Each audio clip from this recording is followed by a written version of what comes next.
While editing this, I just realized how bad the quality is. So if this video gets 50 views or 10 likes, I will upgrade the camera by the time the next Boruto chapter comes out. What did I just watch? And Ohirume, this black holes, Boruto 2 Blue Vortex chapter 21. It's just, yeah. Let's jump into the review. I also have to apologize for the shit quality of the green screen. Basically, I finished work, I come home, read the chapter, wanted to get this out, and didn't have time to fix it all. Hopefully by next month it's all fixed, depending on how good this video does. So, brushing over the first few pages quite quickly to get to the good stuff, even though these were actually quite good.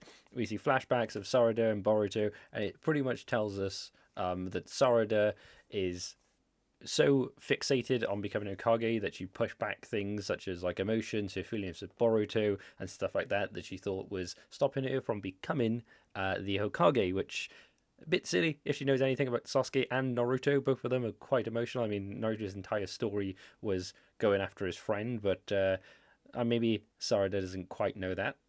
Jumping into the next part of the chapter, we see Sasuke and Boruto having a conversation. Sasuke's pretty much telling Boruto that Sarada has unlocked her Mangekyou Sharingan. Pretty much explains why an Uchiha can unlock a Mangekyou Sharingan. Basically, he says, obviously it's through terrible things. If you look at... Fuck.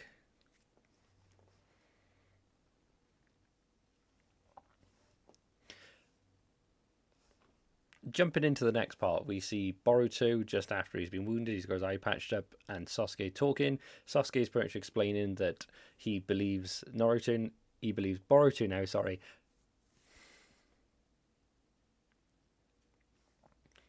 Jumping into the next part, we see Boruto and Sasuke talking. Sasuke is pretty much explaining to Boruto that Sarada has awoken her Mangekyou Sharingan, and that's all the evidence he needs to believe her, and what she is saying about him is true. Jumping into the next few pages, we have Sasuke pretty much saying that obviously she'll be a great help when she realizes her abilities and what she's actually capable of. We get a nice panel then of Sarada with a Mangekyou Sharingan, like almost a full body. Next page swoops over to just her eyes and the Mangekyou Sharingan activated, and what appears to be a black hole in the sky that sucked in all the sand from the last chapter.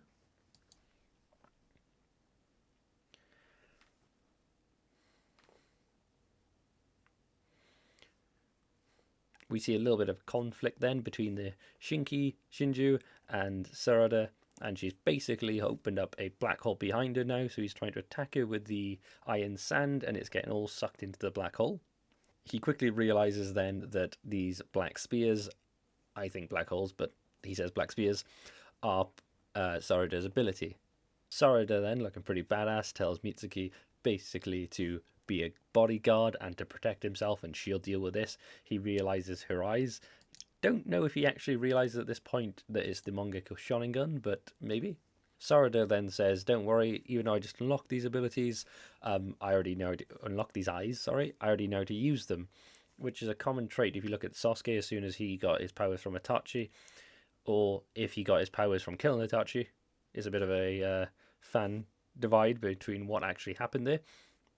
But she basically says she already knows how to use them. If you look at any Mangekyou Sharingan users, except for Kakashi, because Kakashi's a bit different. He's not really a Uchiha either.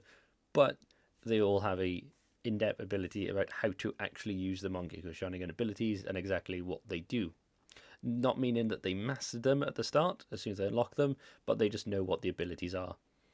The Shinju then realizes, oh, wait a minute, if I just blow the iron sand in the path of that, as long as it hits her before it goes in the black hole, then yay, I get to attack her. Tries to do that, realizes, oh, wait a minute, there's another black hole. Looks around and realizes there are multiple black holes now sucking the iron sand in, and you can see on his face he's starting to panic and get worried. His Renegon is starting to get like creased and stuff, and it's yeah, he starts to panic. He's basically a child at this point though, which is kind of sad. So you have a child like having a little bit of a mental breakdown. After he starts to panic a bit more, you see him and Sarada floating up in the air, wondering what's going on.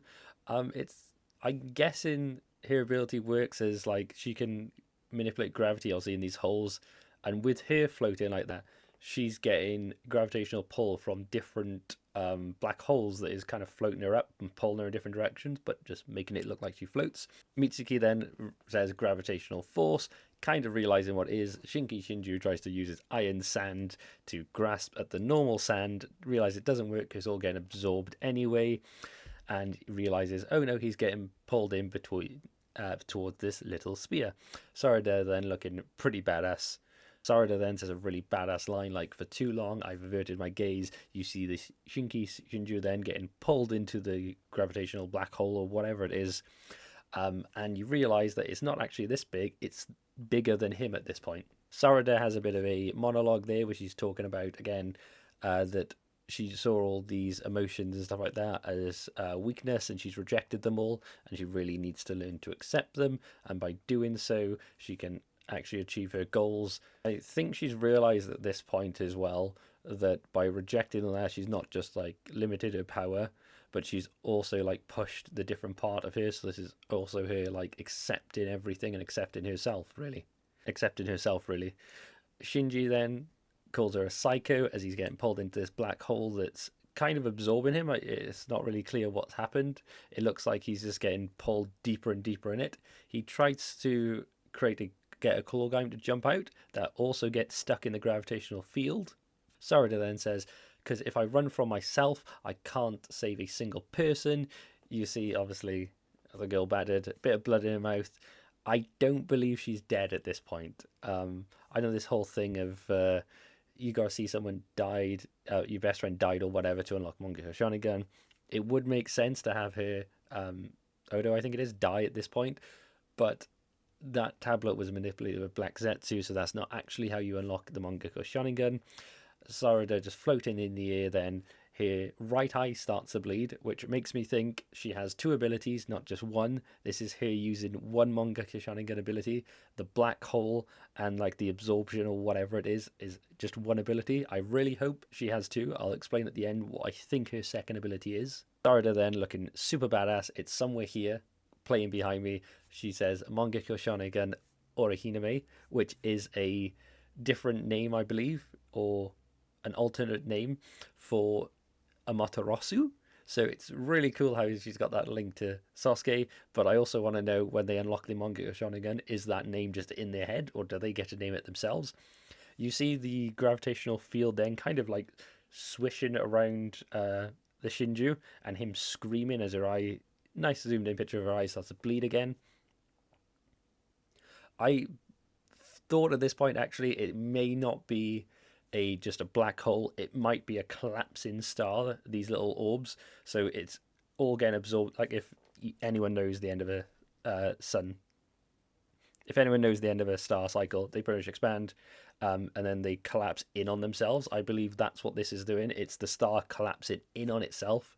It may not be a black hole, and then it's like it looks like an explosion. I don't know what it is, but it looks like he's either got sucked in or it's an explosion. I believe he's gotten everything's just collapsed on itself and it's dispersed all the energy, and the Shinju is just no more. You can't quite see the soul thorn though. That's the only issue. It doesn't quite look like it's there. You can see like dots. It probably is there, but you know, whatever. There's some claw grime still on the sand. Mitsuki then grabs Sarada as she closes her eyes and looks like she faints, whips her down to the sand where they are, and you see that she's unconscious. She's probably used way too much chakra, and you know, like anyone. And then we get the confirmation that the soul thorn is actually there, as Mitsuki sees it and says, "Oh, a soul bud," he calls it, soul bud, soul thorn. After it looks like Sarada's safe and sound, we see Kashin Koji and Boruto talking, and Kashin Koji at this point is kind of happy with himself, with the ends justify the means personality, by saying it's a shame that she had to die, but at least Sarada awakened it in Mangekyou Sharingan with no problem. Boruto's like, did you really have to die to awaken the Sharingan? The Mangekyou Sharingan, Kashin Koji pretty much says yes. He then tells Boruto that if he interfered with this fight, Juro would have seized him in a flash and killed him, pretty much, ending the whole hope they have for humanity at this point. Boruto then, you know, he's Naruto's son. What did we expect? He's not okay with anyone dying, no matter if it means the end of the world. He wants to try and save them.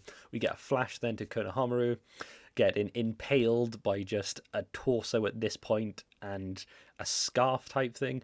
Boruto then appears behind them, throws a shuriken for some reason so she can turn around and see him. Obviously, all their eyes are linked. Issue, obviously, being with this, Jura can now see it. Why did you throw the shuriken? You could have just appeared behind Ross Engen, Uzuhiko to her. She didn't know you were there, or like chopped her up like you do. Just why do you throw the shuriken? Mitsuki then finds a bit of metal on the floor and realizes, oh, this is what Boruto jumped to. Hopefully he keeps this, because then Boruto should then be able to jump to them whenever he wants. He doesn't have to wait and like mark his locations. They have this.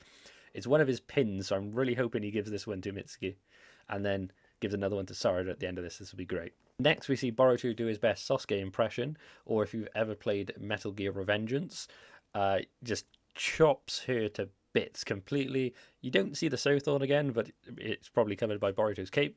Just chops her into like 100 little pieces, saving Konohamaru.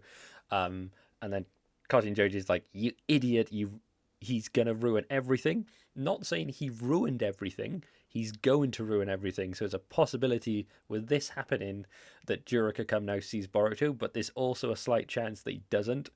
Obviously, I don't think he does, but the more likely outcome of this is Jura capturing Boruto, but obviously that'd be the end of the story. That's not going to happen. I think Jura's either going to turn up and Boruto gets out flying Raijins, everyone to safety, or probably by doing this, someone else may die. Jura may kill someone else, and that's how Boruto gets away. They're going to sacrifice themselves for Boruto, but we will see in the next chapter. Going back to Sarada's second ability right now, there's been quite a bit of talk on the internet about what it could be. Some people think it's going to be like a Komo-y type thing where she can control black holes and then like absorb herself as well, or like kind of Komo-y. Someone hits her, send a part of herself to that dimension. Other people think it's going to be a healing factor, like a flame Amaterasu like a flame Amaterasu heal. That would be really cool. Personally, I think it's going to be some kind of genjutsu, just because her scenario of awakening in Mangekyou Sharingan is very similar to Itachi's, in terms of Itachi wanted to like kind of change his own reality and got Tsukiyomi. That's what I think Sarada's kind of second ability is going to be. Kind of a Tsukiyomi, but instead of putting people in genjutsu, maybe it shows like the true reality, or a reality that she wants. That's why I think she's used on Sasuke. When she awakened her Mangekyou Sharingan for the first time, I believe she used her other eye to cut away all the lies of a genjutsu or anything like that, and shows the true reality. I don't believe it's a healing factor. It would be really cool, and it would kind of show how like they survive this. But we already have Naruto, who's pretty much like give Kakashi an eye in this. We got Boruto's sister, the new Jinchuriki, that managed to heal someone. I feel like having a second person that can just heal people from almost death is going to be a bit ridiculous, and I don't think that's the way the story is going to go. I feel like it's going to be something to do with breaking everyone out of omnipotence and making them see the future, but that's just what I think. Tell me what you think in the comments below. Again, sorry about the green screen. Also on this channel, I am uploading gaming videos, so if you're interested in that, go ahead. This is only like the 4th or 5th video I've made, so sorry it's a bit shit. But hope you enjoyed. Like, comment, subscribe if you want, and I will see you in the next one, whether it be a Boruto manga review, anime review of something, or a gaming video. Have a nice day, and happy Easter if you celebrate it. Also, I'm just learning how to use all this software, so yeah, that's a thing too.